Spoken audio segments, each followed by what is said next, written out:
আজকের আপনাদের এই আন্দোলন, এটা তো আজকের আন্দোলন না, এটা তো অনেক দিন ধরে চলে আসছে। আপনারা আপনারা যে বলছেন, এই যে জুবের ভাই যে কথাটা বলে বলে গেছেন যে আপনার সুবিধা না, এটা আপনার অধিকার। দেশে একটা রাষ্ট্রের মধ্যে শিক্ষার বাজেট থাকে না। আপনার একটা রাষ্ট্রের মধ্যে যে শিক্ষক, যাদের আসলে আমাদের শ্রদ্ধার পাত্র হওয়ার কথা, শিক্ষক, এই যে শিক্ষকতা, এটা তো একটা মাত্র পেশা না। জাতি গড়ার যে কারিগর, তারা নিজ হাতে এটা গড়ে তোলে, তাদেরকে আমার মাথার উপর তুলে রাখবো, এটা তো রাষ্ট্রের একটা দায়িত্ব। সেই জায়গায় আজকে শহীদ মিনারের পাদদেশে এখানে শিক্ষকরা যে কোনো ভাবে আপনার দেখেন শুয়ে আছেন, আপনার খাওয়া নাই, পানি নাই, কিছু নাই, দিনের পর দিন এখানে আপনার আন্দোলন করে যাচ্ছেন। সেখানে আপনার কালকে দেখলাম আপনার শিক্ষকদেরকে লাঞ্ছিত করা হয়েছে। মানে রাষ্ট্রের মধ্যে আপনার যিনি বসে আছেন, ডক্টর ইউনূস, তিনি একজন অধ্যাপক, তিনি একজন শিক্ষক। একজন শিক্ষক যিনি রাষ্ট্রের প্রধান হয়ে বসে আছেন, সেখানে আপনার শিক্ষক নির্যাতিত হচ্ছে, লাঞ্ছিত হচ্ছে তার আইন শৃঙ্খলা রক্ষাকারী বাহিনী দ্বারা। এটা তো আমাদের জন্য চরম লজ্জার। মানে আপনার এখানে আমাদের লজ্জার কোনো ভাষা নাই। আমরা এখানে দাঁড়িয়ে আছি, আমরা এখানে ছাত্র হয়ে আমরা বলতে চাই, শিক্ষকদের এই যৌক্তিক দাবিতে আমরা সব সময় থাকবো। আপনাদের যে কোনো লড়াই আমাদের পাশে পাবেন। আমরা আমরা ডাকসুর পক্ষ থেকে, পুরো ঢাকা বিশ্ববিদ্যালয়ের পক্ষ থেকে আমরা সংহতি জানিয়ে গেলাম।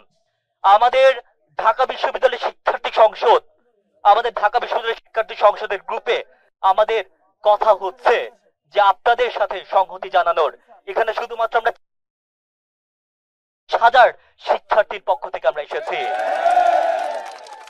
আমরা আপনাদের সাথে আছি। আমরা শুধুমাত্র এখানে 3-4 মিনিটের জন্য আমরা আসিনি। যতক্ষণ পর্যন্ত যতক্ষণ পর্যন্ত আপনাদের প্রাণ আছে, আপনার লড়াই করতে থাকেন। এই লড়াই জিতে আপনারা তখন আপনার বাড়ি ফিরবেন, আপনার ক্লাসরুমে ফিরবেন। আমরা আপনাদের সাথে আছি। আমরা সংহতিকে জানিয়ে গেলাম। আমাদের সম্মানিত শিক্ষকের আজকের এই বাংলাদেশে এরকম দুরবস্থা দেখে আমি লজ্জিত। এরকম 5ই আগস্টের পরবর্তী, বিপ্লব পরবর্তী বাংলাদেশে এই দৃশ্য আমাদের দেখতে হবে, যেখানে শিক্ষকরা যৌক্তিক দাবি আদায়ের জন্য জাতীয় শহীদ মিনারে এইভাবে সারাদিন শুয়ে বসে থাকছেন, তাদের দাবি আদায়ের জন্য অক্লান্ত পরিশ্রম করে যাচ্ছেন। এবং এই দাবি আদায়ের জন্য যখন তারা উচ্চ স্বরে, যারা যখন দৃঢ় কণ্ঠে প্রতিবাদ জানাচ্ছেন, দাবি আদায়ের জন্য আহ্বান জানাচ্ছেন, তখন আবার সেই পুলিশ বাহিনীর কাছে, যে পুলিশ বাহিনী আমাদের বিগত সময়ে ন্যাক্কারজনক 24-এ ন্যাক্কারজনক উদাহরণ সৃষ্টি করেছে, সেই পুলিশ বাহিনীর কাছে আবারও নৃশংসভাবে হামলা শিকার হতে হয়েছে। এর থেকে ন্যাক্কারজনক ঘটনা বাংলাদেশ, বিপ্লব পরবর্তী বাংলাদেশে আর ঘটেনি।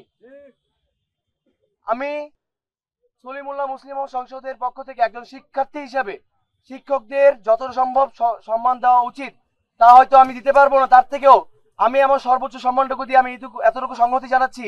আপনাদের দাবি আদায় না হওয়া পর্যন্ত আমাদের সংহতি সবসময় থাকবে, এবং আপনাদের দাবি আদায় হওয়া পর্যন্ত আপনারা সংগ্রাম চালিয়ে যান, এবং আমাদের সর্বাত্মক সহযোগিতা আপনারা পাবেন, এই নিশ্চয়তা আমরা দিচ্ছি।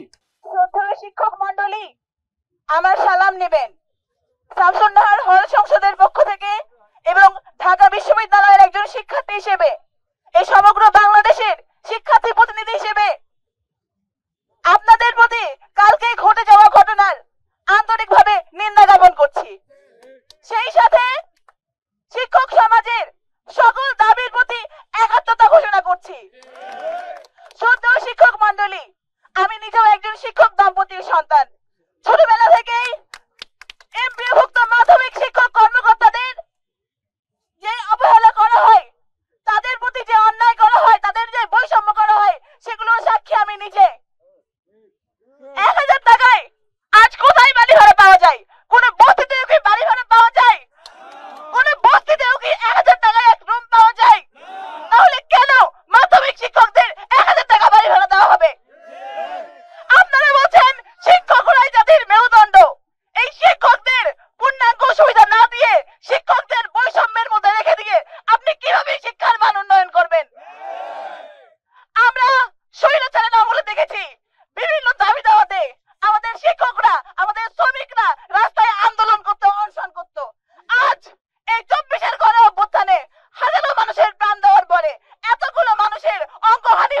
পরে আমাদের শিক্ষকদের কেন আবার রাস্তায় নামতে হবে আন্দোলনের দাবিতে?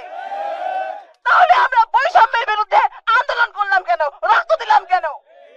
আমরা ঢাকা বিশ্ববিদ্যালয়ের শিক্ষার্থীরা আপনাদের সাথে একাত্মতা ঘোষণা করছি এবং আমরা আপনাদের সকল যৌক্তিক দাবিতে আমরা আপনাদের সাথে আছি। যদি গণতান্ত্রিক চর্চাটাই আপনাদেরকে প্রতিষ্ঠা করার ইচ্ছা থাকতো, সদিচ্ছা থাকতো, জুলাইয়ের পরে যদি বৈষম্য দূর করার এই সদিচ্ছা থাকতো, তাহলে এটা আপনারা নিজ দায়িত্ব মনে করে ডেকে নিয়ে এটা করতেন।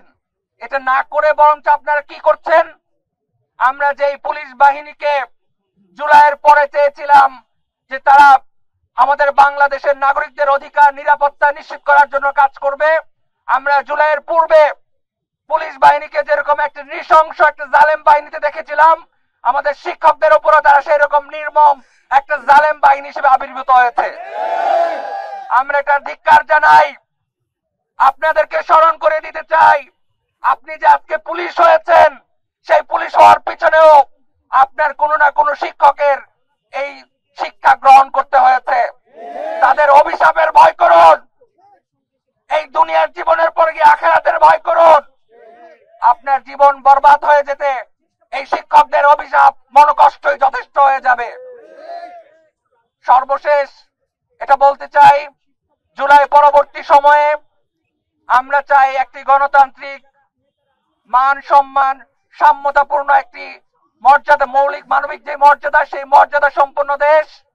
সেই দেশে যদি সুস্থ প্র্যাকটিসই প্রতিষ্ঠা করার আপনাদের সদিচ্ছা থাকতো, তাহলে আপনারা প্রত্যেকটা নাগরিকের অধিকার ডেকে ডেকে সুনিশ্চিত করতেন। আমরা এখনো পর্যন্ত আপনাদেরকে সতর্ক করে দিচ্ছি, আপনাদেরকে আহ্বান জানাচ্ছি, প্রত্যেকটি নাগরিকের অধিকার, আজকে শিক্ষক, কালকে শ্রমিক, যত মানুষের অধিকার আছে, সেই মৌলিক মানবিক অধিকার নিশ্চিতে আপনারা নিজেদেরকে দায়িত্বশীল হিসেবে আবির্ভূত করবেন, এই প্রত্যাশাটুকু আমরা আপনাদের কাছ থেকে রাখি।